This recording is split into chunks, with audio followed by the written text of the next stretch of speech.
ओम शांति। 27/3/25 की वाणी है।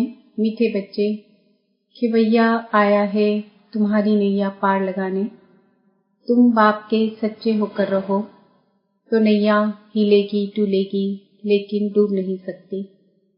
प्रश्न, बाप की याद बच्चों को यथार्थ न रहने का मुख्य कारण क्या है? उत्तर, साकार में आते जाते भूल गए हैं कि हम आत्मा निराकार हैं और हमारा बाप भी निराकार है। साकार होने के कारण साकार की याद सहज आ जाती है। देही अभिमानीपन, अपने को बिंदी समझ बाप को याद करना, इसी में ही मेहनत है। ओम शांति। शिव भगवान हुआ, इनका नाम तो शिव नहीं है ना, इनका नाम है ब्रह्मा और इन द्वारा बात करते हैं शिव भगवान उवाच। यह तो बहुत बार समझाया है। कोई मनुष्य को या देवता को अथवा सूक्ष्म वतनवासी ब्रह्मा विष्णु शंकर को भगवान नहीं कहा जाता। जिनका कोई आकार व साकार चित्र है उनको भगवान नहीं कह सकते। भगवान कहा ही जाता है बेहद के बाप को। भगवान कौन है यह कोई को भी पता नहीं। नेति नेति कहते हैं अर्थात हम नहीं जानते। तुम्हारे में भी बहुत थोड़े हैं जो यथार्थ रीति जानते हैं। आत्मा कहती है, हे भगवान, अब आत्मा तो है बिंदी, तो बाप भी बिंदी ही होगा। अब बाप बच्चों को बैठ समझाते हैं। बाबा के पास कई ऐसे बच्चे हैं जो यह भी नहीं समझते कि हम आत्मा कैसे बिंदी हैं। कोई तो अच्छी रीति समझते हैं, बाप को याद करते हैं। बेहद का बाप है सच्चा हीरा। हीरे को बहुत अच्छी डिब्बी में डाला जाता है।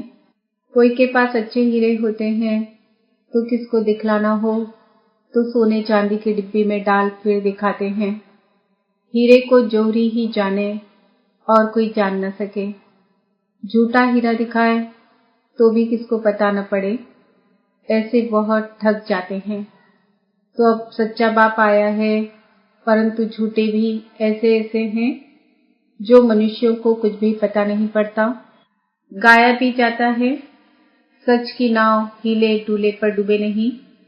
झूठ की नाव हिलती नहीं है, इनको कितना हिलाने की करते हैं। जो यहाँ इस नाव में बैठे हुए हैं वह भी हिलाने की कोशिश करते हैं। ट्रेटर गाए जाते हैं ना। अब तुम बच्चे जानते हो कि भैया बाप आया हुआ है, बागवान भी है। बाप ने समझाया है यह है कांटों का जंगल। सभी पति थे ना, कितना झूठे। सच्चे बाप को बिरला कोई जानता है। यहाँ वाले भी कई पूरा नहीं जानते, पूरी पहचान नहीं, क्योंकि गुप्त है ना। भगवान को याद तो सब करते हैं, यह भी जानते हैं कि वह निराकार है, परम धाम में रहते हैं। हम भी निराकार आत्मा हैं यह नहीं जानते। साकार में बैठे बैठे वह भूल गए हैं। साकार में रहते रहते साकार ही याद आ जाता है। तुम बच्चे अभी देही अभिमानी बनते हो। भगवान को कहा जाता है परम पिता परमात्मा। यह समझना तो बिल्कुल सहज है। परम पिता अर्थात परे से परे रहने वाला परमात्मा। तुमको कहा जाता है आत्मा। तुमको परम नहीं कहेंगे, तुम तो पुनर्जन्म लेते हो ना। यह बातें कोई भी नहीं जानते। भगवान को भी सर्वव्यापी कह देते हैं। भक्त भगवान को ढूंढते हैं, पहाड़ों पर, तीर्थों पर, नदियों पर भी जाते हैं। समझते हैं नदी पतित पावनी है, उसमें स्नान कर हम पावन बन जाएंगे। भक्ति मार्ग में यह भी किसको पता नहीं पड़ता कि हमको चाहिए क्या। सिर्फ कह देते हैं मुक्ति चाहिए, मोक्ष चाहिए, क्योंकि यह दुखी होने के कारण तंग है। सत्युग में कोई मोक्ष व मुक्ति थोड़े ही मांगते हैं। वहाँ भगवान को कोई बुलाते नहीं, यहाँ दुखी होने के कारण बुलाते हैं। भक्ति से कोई का दुख हर नहीं सकते। भल कोई सारा दिन राम राम बैठ जपे तो भी दुख हर नहीं सकते। यह है ही रावण राज्य। दुख तो गले से जैसे बांधा हुआ है। गाते भी हैं, दुख में सुमिरन सब करे, सुख में करे न कोई। इसका मतलब जरूर सुख था, अब दुख है। सुख था सतयुग में, दुख है अभी कलयुग में, इसलिए इसको कांटों का जंगल कहा जाता है। पहला नंबर है देह अभिमान का कांटा, फिर है काम का कांटा। अभी बाप समझाते हैं, तुम इन आंखों से जो कुछ देखते हो वह विनाश होने का है। अब तुमको चलना है शांति धाम, अपने घर को और राजधानी को याद करो। घर की याद के साथ साथ बाप की याद भी जरूरी है, क्योंकि घर कोई पतित पावन नहीं है। तुम पतित पावन बाप को कहते हो तो बाप को ही याद करना पड़े। वह कहते हैं, मामेकम याद करो, मुझे ही बुलाते हो ना, बाबा आकर पावन बनाओ। ज्ञान का सागर है तो जरूर मुख से आकर समझाना पड़े। प्रेरणा तो नहीं करेंगे। एक तरफ शिव जयंती भी मनाते हैं, दूसरे तरफ फिर कहते नाम रूप से न्यारा है। नाम रूप से न्यारी चीज तो कोई होती नहीं। फिर कह देते ठीक कर भीतर सब में है। अनेक मत है ना। बाप समझाते हैं, तुमको 5 विकारों रूपी रावण ने तुच्छ बुद्धि बना दिया है, इसलिए देवताओं के आगे जाकर नमस्ते करते हैं। कोई तो नास्तिक होते हैं, किसको भी मानते नहीं। यहाँ बाप के पास तो आते ही हैं ब्राह्मण, जिनको 5000 वर्ष पहले भी समझाया था। लिखा हुआ भी है, परम पिता परमात्मा ब्रह्मा द्वारा स्थापना करते हैं तो ब्रह्मा की संतान ठहरे। प्रजापिता ब्रह्मा तो मशहूर है, जरूर ब्राह्मण ब्राह्मणियां भी होंगे। अभी तुम शूद्र धर्म से निकल ब्राह्मण धर्म में आए हो। वास्तव में हिंदू कहलाने वाले अपने असली धर्म को जानते नहीं हैं, इसलिए कभी किसको मानेंगे, कभी किसको मानेंगे, बहुतों के पास जाते रहेंगे। क्रिश्चियन लोग कभी किसके पास जाएंगे नहीं। अभी तुम सिद्ध कर बतलाते हो। भगवान बाप कहते हैं, मुझे याद करो। एक दिन अखबारों में भी पढ़ेगा कि भगवान कहते हैं, मुझे याद करने से ही तुम पतित से पावन बन जाएंगे। जब विनाश नजदीक होगा तब अखबारों द्वारा भी यह आवाज कानों पर पड़ेगा। अखबार में तो कहाँ से समाचार आते हैं ना, अभी भी डाल सकते हो। भगवान वाच, परम पिता परमात्मा शिव कहते हैं, मैं हूँ पतित पावन, मुझे याद करो तो तुम पावन बन जाएंगे। इस पतित दुनिया का विनाश सामने खड़ा है, विनाश जरूर होना है। यह भी सबको निश्चय हो जाएगा। रिहर्सल भी होती रहेगी। तुम बच्चे जानते हो, जब तक राजधानी स्थापन नहीं हुई है तब तक विनाश नहीं होगा। अर्थक्वेक आदि भी होनी है ना। एक तरफ बॉम्ब्स फटेंगे, दूसरे तरफ नेचुरल कैलेमिटीज भी आएगी। अन्न आदि नहीं मिलेगा, स्टीमर नहीं आएंगे, फैमन पड़ जाएगा, भूख मरते मरते खत्म हो जाएंगे। भूख हड़ताल जो करते हैं वह फिर कुछ न कुछ जल व शहद आदि लेते रहते हैं, वजन में हल्के हो जाते हैं। यह तो बैठे बैठे अचानक अर्थक्वेक होगी, मर जाएंगे। विनाश तो जरूर होना है। साधु संत आदि ऐसी नहीं कहेंगे कि विनाश होना है, इसलिए राम राम कहो। मनुष्य तो भगवान को ही नहीं जानते हैं। भगवान तो खुद ही अपने को जाने और न जाने कोई। उनका टाइम है आने का, जो फिर इस बूढ़े तन में आकर सारे सृष्टि के आदि मध्य अंत का नॉलेज सुनाते हैं। तुम बच्चे जानते हो, अभी वापस जाना है। इसमें तो खुश होना चाहिए। हम शांति धाम जाते हैं। मनुष्य शांति ही चाहते हैं, परंतु शांति कौन देवे? कहते हैं ना, शांति देवा। अब देवों का देव तो एक ही ऊंचते ऊंच बाप है। वह कहते हैं, मैं तुम सबको पावन बनाकर ले जाऊंगा, एक को भी नहीं छोड़ूंगा। ड्रामा अनुसार सबको जाना ही है। गाया हुआ है, मच्छरों सदृश सब आत्माएं जाती है। यह भी जानते हैं, सतयुग में बहुत थोड़े मनुष्य होते हैं। अभी कलयुग अंत में कितने ढेर मनुष्य हैं, फिर थोड़े कैसे होंगे? अभी है संगम। तुम सतयुग में जाने के लिए पुरुषार्थ करते हो, जानते हो यह विनाश होगा। मच्छरों सदृश आत्माएं जाएंगी, सारा झुंड चला जाएगा, सतयुग में बहुत थोड़े रहेंगे। बाप कहते हैं कोई भी देहधारी को याद नहीं करो। देखते हुए हम नहीं देखते हैं, हम आत्मा हैं, हम अपने घर जाएंगे। खुशी से पुराना शरीर छोड़ देना है, अपने शांति धाम को याद करते रहेंगे तो अंतमति सुगति हो जाएगी। एक बाप को याद करना, इसमें ही मेहनत है। मेहनत बिगर ऊंच पद थोड़े मिलेगा। बाप आते ही हैं तुमको नर से नारायण बनाने के लिए। अब इस पुरानी दुनिया में कोई चैन नहीं है। चैन है ही शांति धाम और सुख धाम में। यहाँ तो घर घर में अशांति है, मारपीट है।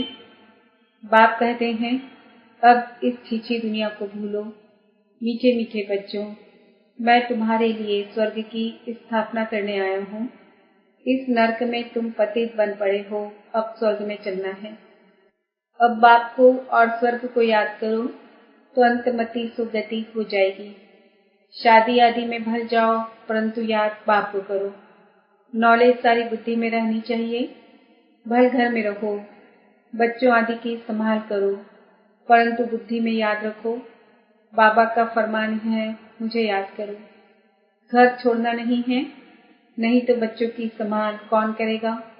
भक्त लोग घर में रहते हैं, गृहस्थ व्यापार में रहते हैं, फिर भी भक्त कहा जाता है क्योंकि भक्ति करते हैं, घर बार संभालते हैं। विकार में जाते हैं तो भी गुरु लोग उनको कहते हैं श्री कृष्ण को याद करो तो उन जैसा बच्चा होगा। इन बातों में अब तुम बच्चों को नहीं जाना है, क्योंकि तुमको अब सतयुग में जाने की बातें सुनाई जाती है। जिसकी स्थापना हो रही है, वैकुंठ की स्थापना कोई श्री कृष्ण नहीं करते हैं। श्री कृष्ण तो मालिक बना है, बाप से वर्षा लिया है। संगम के समय ही गीता का भगवान आते हैं। गीता सुनाई बाप ने और बच्चे ने सुनी। भक्ति मार्ग में फिर बाप के बदले बच्चे का नाम डाल दिया है। बाप को भूल गए हैं तो गीता भी खंडन हो गई। वह खंडन की हुई गीता पढ़ने से क्या होगा। बाप तो राजयोग सिखला कर गए, इनसे श्री कृष्ण सतयुग का मालिक बना।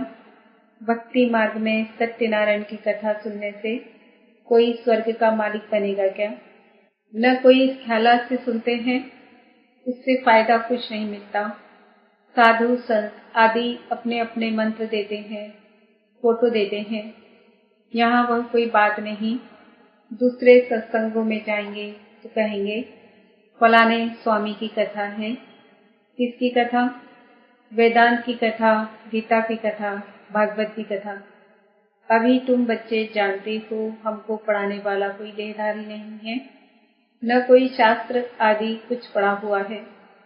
शिव बाबा कोई शास्त्र पढ़ा है क्या? पढ़ते हैं मनुष्य। शिव बाबा कहते हैं मैं गीता आदि कुछ पढ़ा हुआ नहीं हूँ। यह रथ जिसमें बैठा हूँ यह पढ़ा हुआ है, मैं नहीं पढ़ा हुआ हूँ। मेरे में तो सारे सृष्टि चक्र के आदि मध्य अंत का ज्ञान है। यह रोज गीता पढ़ता था। तोते मुआफिक कंठ कर लेते थे।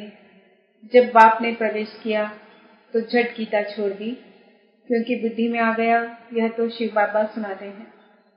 बाप कहते हैं मैं तुमको स्वर्ग की बादशाही देता हूँ, तो अब पुरानी दुनिया से ममत्व मिटा दो, सिर्फ मामेकम याद करो। यह मेहनत करनी है। सच्चे आशिक को घड़ी घड़ी माशूक की याद ही आती रहती है, तो अब बाप की याद भी ऐसी पक्की रहनी चाहिए। पारलौकिक बाप कहते हैं बच्चे मुझे याद करो और स्वर्ग के वर्षे को याद करो। इसमें और कुछ भी आवाज करने, झांझ आदि बजाने की कोई दरकार नहीं। गीत भी कोई अच्छे अच्छे आते हैं तो बजाए जाते हैं, जिनका अर्थ भी तुमको समझाते हैं। गीत बनाने वाले खुद कुछ भी नहीं जानते। मीरा भक्तन थी, तुम तो अभी ज्ञानी हो। बच्चों से जब कोई काम ठीक नहीं होता है तो बाबा कहते तुम तो जैसे भक्त हो, तो वह समझ जाते हैं कि बाबा ने हमको ऐसा क्यों कहा। बाप समझाते हैं बच्चे अब बाप को याद करो, पैगंबर बनो, मैसेंजर बनो। सबको यही पैगाम दो कि बाप और वर्षे को याद करो, तो जन्म जन्मांतर के पाप भस्म हो जाएंगे। अब वापस घर जाने का समय है। भगवान एक ही निराकार है, उनको अपनी देह है नहीं। बाप ही अपना परिचय बैठ देते हैं, मन मना भव का मंत्र देते हैं। साधु सन्यासी आदि ऐसा कभी नहीं कहेंगे कि अब विनाश होना है। बाप को याद करो। बाप ही ब्राह्मण बच्चों को याद दिलाते हैं, याद से हेल्थ, पढ़ाई से वेल्थ मिलेगी, तुम काल पर जीत पाते हो। वहाँ कभी अकाले मृत्यु नहीं होता। देवताओं ने काल पर विजय पाई हुई है। अच्छा, मीठे मीठे सिकिलते बच्चों प्रति माता पिता बाप दादा का याद प्यार और गुड मॉर्निंग। रूहानी बाप की रूहानी बच्चों को नमस्ते। हम रूहानी बच्चों की रूहानी माता पिता बाप दादा को याद प्यार गुड मॉर्निंग नमस्ते ओम शांति। धारणा के लिए मुख्य सार, ऐसा कोई कर्म नहीं करना है जो बाप द्वारा भक्त का टाइटल मिले। पैगंबर बन सबको बाप और वर्षे को याद करने का पैगाम देना है। इस पुरानी दुनिया में कोई चैन नहीं है, यह छीछी दुनिया है, इसे भूलते जाना है।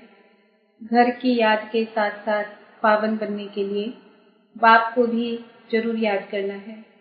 वरदान, प्रवृत्ति में रहते परवृत्ति में रहने वाले निरंतर योगी भव। निरंतर योगी बनने का सहज साधन है प्रवृत्ति में रहते परवृत्ति में रहना। परवृत्ति अर्थात आत्मिक रूप। जो आत्मिक रूप में स्थित रहता है वह सदा न्यारा और बाप का प्यारा बन जाता है। कुछ भी करेगा लेकिन यह महसूस होगा जैसे काम नहीं किया है लेकिन खेल किया है। तो प्रवृत्ति में रहते आत्मिक रूप में रहने से सब खेल की तरह सहज अनुभव होगा, बंधन नहीं लगेगा। सिर्फ स्नेह और सहयोग के साथ शक्ति की एडिशन करो तो हाई जंप लगा लेंगे। स्लोगन, बुद्धि की महीनता अथवा आत्मा का हल्कापन ही ब्राह्मण जीवन की पर्सनालिटी है। आज का समान है, मैं आत्मा निरंतर योगी हूँ। आज के व्यक्ति इशारे, सत्यता और सभ्यता रूपी कल्चर को अपनाओ। हिम्मतें शक्तियाँ मदद दे सर्वशक्तिमान। शेरनियाँ कभी किससे डरती नहीं, निर्भय होती है। यह भी भय नहीं कि ना मालूम क्या होगा। सत्यता के शक्ति स्वरूप होकर नशे से बोलो, नशे से देखो।